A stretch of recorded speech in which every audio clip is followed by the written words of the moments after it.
नमस्ते। अभी मैं ऊपर वाले फ्लोर पे जा रही हूँ और आज यहाँ कमल जी अपना काम में लगे हुए हैं।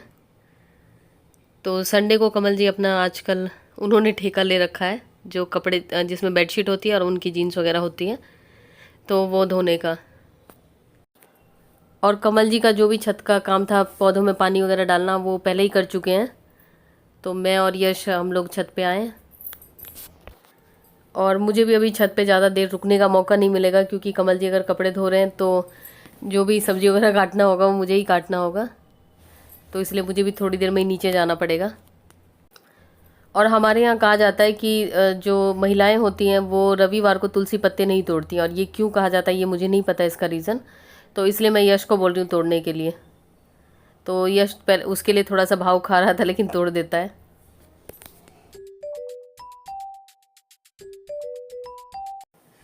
खैर मैं नीचे आ चुकी हूँ अपने किचन में, जो मेरा डेली का काम होता है। तैयार वगैरह होने के बाद नीचे आ चुकी हूँ। और मैंने ये कल मैं लोकल मार्केट गई थी श्रेया के साथ, तो मैंने ये ख़रीदा डब्बा। और ये डब्बा काफ़ी हैवी क्वालिटी है इसकी, और ये मैं काफ़ी टाइम से ढूंढ रही थी। मुझे इसी टाइप का चाहिए था, और जैसे एक तो होता है नॉर्मल छोटे छोटे स्टील के डब्बे, वैसे मुझे नहीं चाहिए थे। ये बहुत क्यूट सा लग रहा है। और ये मुझे घी रखने के लिए और तेल रखने के लिए चाहिए, जो थोड़ा सा पराठे वगैरह के लिए घी लगाते हैं वो उसके लिए, और जो तेल जैसे पकोड़े बनाते हैं या चिप्स तलते हैं तो उसके लिए, वो तेल जो एक्स्ट्रा बच जाता है उसको रखने के लिए। तो ये डिब्बा मुझे बिल्कुल परफेक्ट लगा। मेरे पास पहले वो चम्मच वाला था, लेकिन चम्मच वाले में थोड़ा सा चम्मच के लिए जगह खाली होती है, तो मुझे टेंशन होती है कि धूल पड़ जाएगी, धूल पड़ जाएगी, इसलिए फिर पहले था, फिर मैंने हटा दिया। फिर मैं कटोरी में रखने लगी, क्योंकि मुझे कुछ मिल ही नहीं रहा था। ये भी काफ़ी सारी दुकानों पे घूम घूम के, और श्रेया बेचारी को मैंने धूप में बहुत घुमाया, तब जाके हमने ये लिया। खैर और थोड़ा बहुत छोटा मोटा सामान लेके आई थी मैं, वो फिर कभी आपको दिखाऊंगी। छोटी छोटी चीज़ें थी, और ये मुझे बहुत पसंद आया। ये मुझे 150 रुपये का एक पड़ा है, महंगा पड़ा है ये चीज़ के हिसाब, मतलब जिस हिसाब का है ये तो मुझे 30-40 का लग रहा है। पर वही है कि जब चीज़ पसंद आ जाती है तो ले लेते हैं। और दूसरी बात है कि आजकल शायद ज़माना बदल गया है, तो थोड़ा महंगाई बढ़ गई होगी। और हम लोग जिस दुकान पे भी जा रहे थे अभी लॉकडाउन के बाद, हम लोग पहली बार यहाँ के लोकल मार्केट में काफ़ी टाइम बाद गए हैं, तो हर किसी चीज़ का रेट बढ़ा हुआ। चाहे किसी भी दुकान पे चले जाओ तो दुकानदार को बोलो कि भैया ये तो अभी ये रेट था, तो अरे लॉकडाउन की वजह से रेट बढ़ गया है। ऐसे लग रहा है लॉकडाउन में लोगों के पास पैसे कहीं से और आ रहे हो, तो कितना भी कम कराओ, लेकिन वो 1 रुपये भी किसी ने भी नहीं कम करे। जितने दिन दुकान बंद रही तो सारा वो प्रॉफिट जोड़ जाड़ के लेना था हर जगह। मतलब 20 रुपये से लेके 50 रुपये तक, जैसे 100 रुपये की चीज़ है तो 120 रुपये कर दिया, किसी ने 150 रुपये कर दिया, ऐसे ही बढ़ा, जिसका जो मन करा वही कर दिया। और पोहा बना रही हूँ मैं, यश का फेवरेट। और धनिया पत्ता की चटनी बनानी है, तो इसके लिए घी यूज़ कर रही हूँ मैं पोहा बनाने के लिए। चाहे तेल भी यूज़ कर सकते हैं, जो मर्जी डाल सकते हैं। और सरसों, ये जो काली वाली कमल जी लेके आए थे, इसको भी ख़त्म करना है। और करी पत्ता।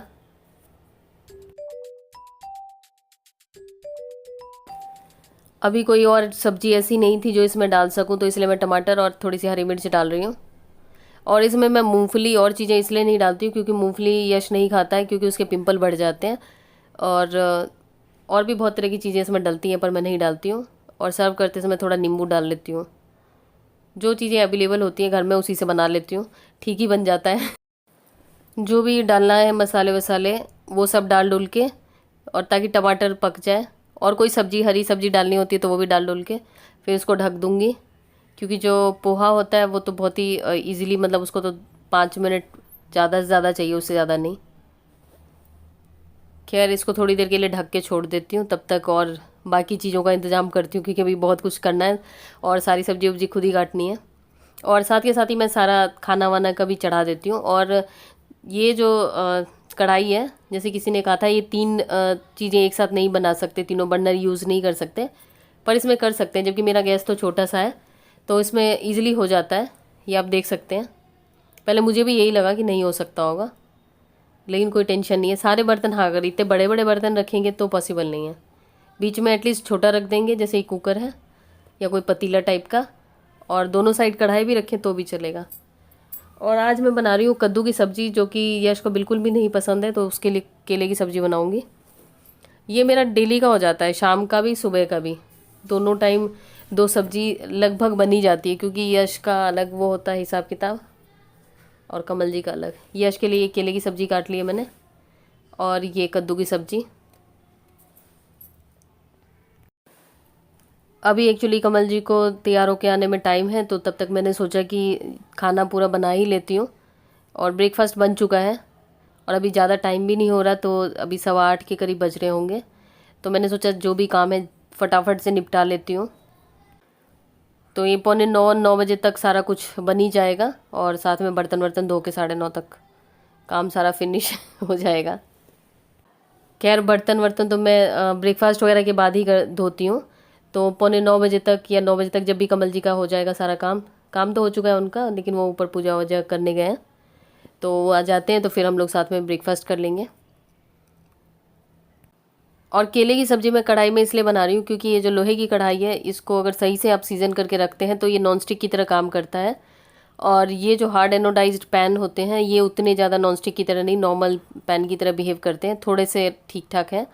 पर हाँ, आप नॉन स्टिक की तरह आप सोचेंगे तो वो नहीं, उस तरीके से नहीं काम करते हैं। तो अगर आप सही से सीजन करके इनको भी रखते हैं तो ये भी नॉन स्टिक की तरह काम कर सकते हैं। लेकिन हम लोग साबुन से धोते हैं, मतलब जो भी आजकल तो सारे साबुन से ही धोते हैं, तो इसलिए जो शेफ़ वगैरह होते हैं तो अपने पैन को साबुन वगैरह से नहीं धोते हैं। और गांव वगैरह में तो लोग मिट्टी या राख से मांजते हैं बर्तन, तभी उनके बर्तन जो लोहे की कढ़ाई वगैरह होती है ऐसे ही सीजन रहती है। खैर ब्रेकफास्ट वगैरह हो चुका है, उसके बाद बर्तन धुलाई, जो कि बहुत इंपॉर्टेंट पार्ट है लाइफ का। नहीं तो अगर अभी छोड़ देने पे ना, फिर ऐसा लगता है कि कोई बात नहीं, अब तो लंच के बाद ही धो लूँगी। ब्रेकफास्ट वाले बर्तन रह जाते हैं, फिर लंच के बाद रह जाते हैं, फिर ऐसे करते करते आलस बढ़ता जाता है। इसलिए बैठने से पहले ब्रेकफास्ट के बाद जैसे कि थोड़ी देर आराम करती हूँ मैं। आराम किया, जो भी किताब पढ़नी है, सबसे पहले तो कूलर की हवा खानी होती है, तो उससे पहले बर्तन वर्तन सारे निपटा लेती हूँ। उसके बाद चाय दे देती हूँ कमल जी को। और किचन में जैसे गैस गंदा हो जाता है तो वो सफाई, क्योंकि गैस की जो अच्छी तरीके से साफ़ सफाई रात को ही कर लेती हूँ मैं, जिससे कि सुबह तो गैस साफ़ मिलता है। और दूसरा, खाना बनाने के बाद, उसके बाद जितनी बार जो बनाती हूँ तो उसके बाद गैस को बस नॉर्मल पानी से पोंछ देती हूँ, क्योंकि हर बार अगर मैं इतना रगड़ रगड़ के साफ़ करूँगी ना तो मैं ही नहीं नज़र आऊँगी कुछ दिन बाद।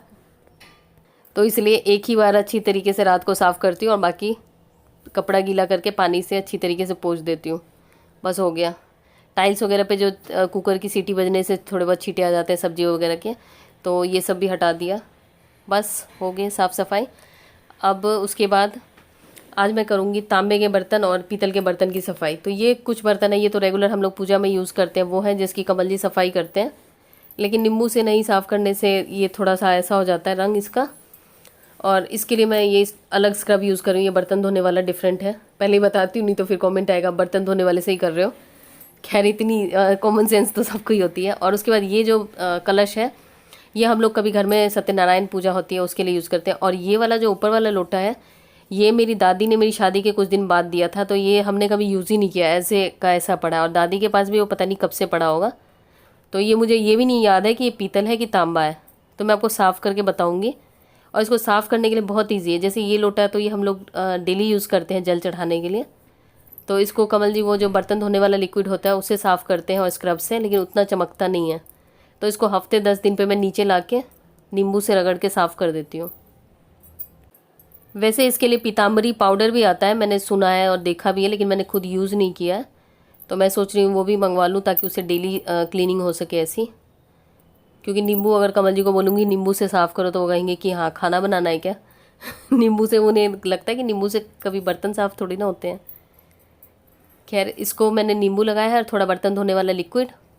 और आपके पास अगर रेत हो या राख वगैरह अगर कहीं से मिल जाए तो उससे साफ़ करें तो और अच्छी तरीके से साफ़ होगा। लेकिन राख से अगर करेंगे तो नाली वगैरह जो आपकी किचन के सिंक की, वो चौक होने का भी चांस है, तो ऐसे भी कर सकते हैं। ये देख सकते हैं आप, ये बिल्कुल ही नई जैसी चमक गई। खैर अब इसी तरीके से मैं सारे बर्तन चमकाऊंगी जो भी मेरे पास हैं। और ये जो है, ये सारा साफ़ होने के बाद आप देख सकते हैं ये थाली बिल्कुल चमक गई है, बिल्कुल ब्रांड न्यू जैसे लग रही है कि दुकान से अभी लेके आई हूँ। पीतल वगैरह के बर्तन की यही खासियत होती है। और पीतल बहुत ईजिली साफ़ हो जाता है, तांबा में थोड़ा डिफ़िकल्टी होती है। और पीछे वाला जो पीतल का लोटा है वो पीतल का है, पहले मुझे पता ही नहीं लग रहा था ये पीतल है कि तांबा, बिल्कुल ही मतलब रखे रखे ऐसे ही हो गया था। ये आप बिफोर आफ्टर देख सकते हैं। नमस्ते एंड गुड इवनिंग फ्रेंड्स। और मैं 2 दिन से ब्लॉग नहीं डाल पाई एक्चुअली। मैं जो ब्लॉग डालने वाली थी, ये देखिए, ये जो अंबार लगा है इधर, ढेर जो लगा है, ये मैंने सूट की वीडियो बनाई और मैंने सोचा कि थोड़ा सा कैमरे से दिखा देती हूँ, क्योंकि कैमरे पे टेक्सचर सही आता है। जैसे कपड़ों का टेक्सचर फ़ोन में, जैसे मैं फ़ोन से ब्लॉगिंग करती हूँ तो उसमें सही नहीं आता, तो मैंने सोचा कैमरे से बनाती हूँ। और मेरा लैपटॉप बिल्कुल सही चल रहा था। जैसे मुझे एडिटिंग करनी थी तो मैंने उसमें लगाया, और जैसे ही ऑन किया लैपटॉप ऑन हो गया, फिर अचानक से बंद हो गया और उसके बाद चला ही नहीं। फिर आज सुबह से कमल जी कई चक्कर लगा चुके हैं, जो यहाँ की लोकल मार्केट है वहाँ पे, लेकिन पता नहीं क्या हुआ। वो बोल रहे कि ख़राब हो गया, ये हो गया। ये नहीं समझ आ रहा कि कभी अगर ख़राब होने से पहले लैपटॉप कई बार बंद होता है, हैंग होता है, ऐसा कुछ नहीं हुआ। और थोड़ा सा उसकी स्क्रीन में प्रॉब्लम था कि स्क्रीन का मतलब पिक्चर ट्यूब में प्रॉब्लम आ रही थी, लेकिन हैंग वैंग ये नहीं कि बंद हो गया या स्टार्ट नहीं हो रहा, ऐसा नहीं हो रहा था। अगर फ़ोन पे बना होता तो मैं फ़ोन से ही एडिट करके अपलोड कर देती, लेकिन कैमरे पे बना था। फिर मैंने सोचा डेल वाले में कर लूँ, तो डेल में हो ही नहीं रहा, ट्रांसफ़र ही नहीं हो रही फाइल, मतलब ऐसा दिमाग खराब हुआ। फिर सुबह से तो लैपटॉप का हुआ नहीं, और उसमें मेरा इतना सारा डाटा था, और उस चैनल के लिए जो काफ़ी सारी वीडियो, मतलब जो एक वीडियो बनाने के लिए मुझे काफ़ी टाइम लगता है, उसमें एक दिन में, सिंगल डे में पॉसिबल नहीं होता। वो सारा बना हुआ कई वीडियो पूरी तैयार वीडियो थी। अब पता नहीं क्या होगा। खैर अभी लैपटॉप उसे दे रखा है, और कोशिश है मेरी कि एटलीस्ट मुझे जो डाटा है वो मिल जाए। और अब देखती हूँ, क्योंकि मेरे टेंशन लेने से चीज़ें चेंज तो नहीं होंगी, लेकिन हाँ थोड़ी तो हो ही जाती है। लेकिन फिर मैंने सोचा जो होना है वो तो होके ही रहेगा, चाहे मैं रोऊँ या हंसूँ, मतलब वो चीज़ बदल तो सकती नहीं है। तो इससे अच्छा जो बेस्ट मैं कर सकती हूँ वो करूँ। तो मैं कोशिश कर रही हूँ कि उसका डाटा रिकवर हो जाए। जो सूट है ऊपर की अलमारी के हैं, तो इसलिए इनको फिर टाइम लगा के, मतलब टाइम निकाल के रखना पड़ेगा। और अगर एक आध दिन में डाटा नहीं रिकवर हुआ, इसको मैं सोफे पे ऐसे ही चादर डाल के वो कर दूंगी, या उस रूम में रख दूंगी। उस रूम में नहीं, यहीं रख दूंगी। वैसे भी कोई आएगा भी तो बोल देंगे भैया कपड़े रखे क्योंकि अगर मैंने इसको रख दिया तो फिर मुझे अगर डाटा नहीं रिकवर हुआ तो फिर से बनाना पड़ेगा। ये जो सूट का था, तो ये जो मैंने टेलर से सूट बनवाए थे, जो सिलवाए थे, तो जो मेरे पास सूट थे वो सारा मैंने इसमें दिखाया था। मैंने सोचा कि अलग अलग उसका मतलब पार्ट पार्ट करके करूँ, फिर कुछ अलग ब्रांड के कर लूँ, नहीं तो एक साथ बहुत ज़्यादा हो जाएगा, टाइम भी ज़्यादा लग जाएगा और मैं भी परेशान हो जाऊँगी। तो ये जो मेरा पेन मैंने बताया था आने वाला है, ये आ चुका है, और इसमें जंग लगनी भी शुरू हो गई है। ये 1-2 दिन पहले ही आया, मैं दिखाना भूल गई थी। तो ये जो है, इसको पहले मैं इसका जो पेंट कर रखा है, पता नहीं किस चीज़ के लिए पेंट कर रखा है इन्होंने, रस्ट से बचाने के लिए। पेंट नहीं करना चाहिए, तो पहले पेंट हटाऊँगी इसका, और उसके बाद इसको कुछ दिन सीज़न करके अच्छी तरीके से फिर इसको यूज़ करूँगी, तो फिर मैं आपको दिखा दूँगी। तो ये आ गया मेरा। हम नीचे बैठ जाती हूँ, मैंने पंखा बंद कर रखा है, तो यश भी परेशान हो रहा है गर्मी से, मगर शोर में पंखे की आवाज़ ज़्यादा आती है। और मैंने ये मेहंदी मंगाई है, तो जो लोग चांदनी चौक या दिल्ली के रहने वाले हैं तो वो यहाँ से ले सकते हैं। तो यहाँ ये दुकान काफ़ी फेमस है, कि आप देख लीजिए। तो ये मेहंदी की दुकान है। अब हर्बल पाउडर जैसे शिकाकाई, आंवला पाउडर वगैरह भी बेचने लगे।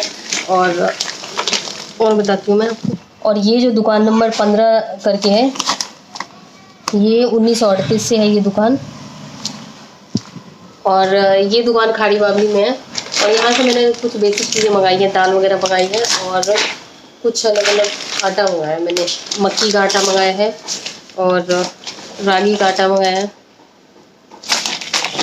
मतलब ज़्यादा चीज़ें नहीं मंगाई है, लेकिन वहाँ पे अगर आपको चाहिए, क्योंकि चांदनी चौक में क्या है, खाड़ी बावली वगैरह में, अगर आपको आइडिया नहीं है, अगर आप दिल्ली के रहने वाले भी, अगर आपको चांदनी चौक इधर दिल्ली 6 का आइडिया नहीं है, तो फिर सामान आप बिल्कुल ही घटिया भी खरीद सकते हैं, क्योंकि आपको पता ही नहीं चलेगा। तो जो कुछ दुकान है, जो बंदा वहाँ पे मतलब रेगुलर जाता है, या जिसको आइडिया है बिल्कुल ही, तो उसको पता है कि कहाँ पे क्या चीज़ सही मिलती है। तो ये मैं आपको इसलिए बता रही हूँ कि अगर आप दिल्ली में रहते हैं और आपको थोड़ा सही चीज़ चाहिए होती है, तो आप इस दुकान को देख सकते हैं। और पहले भी मैंने चांदनी चौक वाला वो जो ब्लॉग डाला था, तो जो भी दुकानें मैंने आपको दिखाई थी, तो वहाँ से अगर आप चीज़ लेते हैं तो मसाले वगैरह थोड़े महंगे मिलेंगे आपको, लेकिन क्वालिटी उनकी बहुत अच्छी होती है। तो ये सब दुकानें जो है, दाल वगैरह है अच्छी क्वालिटी में, सारी अनपॉलिश्ड है। मैंने 3-4 तरह का आटा मंगाया है, और चने वने मंगाए, काले चने वगैरह, और मूंग मंगाई है। मूंग में चक्कर हो रहा था, यहाँ पे से जो मैं ले रही थी तो रेट वही पड़ रहा था, लेकिन उसमें वो मिला हुआ था, पता नहीं क्या, छोटा सा हरे कलर का था। और पहले टाटा संपन्न का ले रही थी, लेकिन अभी ऑनलाइन मैंने मंगाया नहीं, मैंने सोचा यहाँ लोकल दुकानदार से ले लूँ। लेकिन कुछ हरे कलर का थोड़ा मिक्स सा था, मूंग जैसा ही लगता है, लेकिन जब आप उसको स्प्राउट बनाते हो तो फिर कट कट की आवाज़ आती है। तो मैंने कहा कि इस बार वहीं से लेके आ जाओ। पहले आते थे लेकिन लॉकडाउन वगैरह के चक्कर में ना लाइफ अस्त व्यस्त हो गई है। ये रही मूंग की दाल। तो ये इसमें जो भी चीज़ें मैंने मंगाई हैं, जो भी दिख रही है वैसी होगी ये। और ये जो इस टाइप का थैला है वो लोग देते ही हैं, और ये इस दुकान का ही थैला है तो उस पर लिखा ही हुआ एड्रेस। तो खैर आज का ब्लॉग यही था बस, और आज पूरा दिन मेरा ऐसे ही रहा। और आज दिन में मम्मी के यहाँ भी चली गई थी थोड़ी देर के लिए मिलने के लिए, क्योंकि मम्मी की तबीयत थोड़ी ठीक नहीं थी। तो बस अब मैं जा रही हूँ छत पे, क्योंकि बर्तन वर्तन सारे धुल चुके हैं, खाना भी मतलब हम लोग खा चुके हैं, मतलब खाना खा चुके थे, भी बर्तन धुल चुके हैं। अब कमल जी बार बार फ़ोन कर रहे हैं छत से, क्योंकि वो छत पे जाके ऐसा लगता है जगह घेरने के लिए चले जाते हैं कि कोई कब्जा ना कर ले। तो छत पे जा रही हूँ। तो मिलती हूँ आपसे नए ब्लॉग में, तब तक के लिए बाय बाय।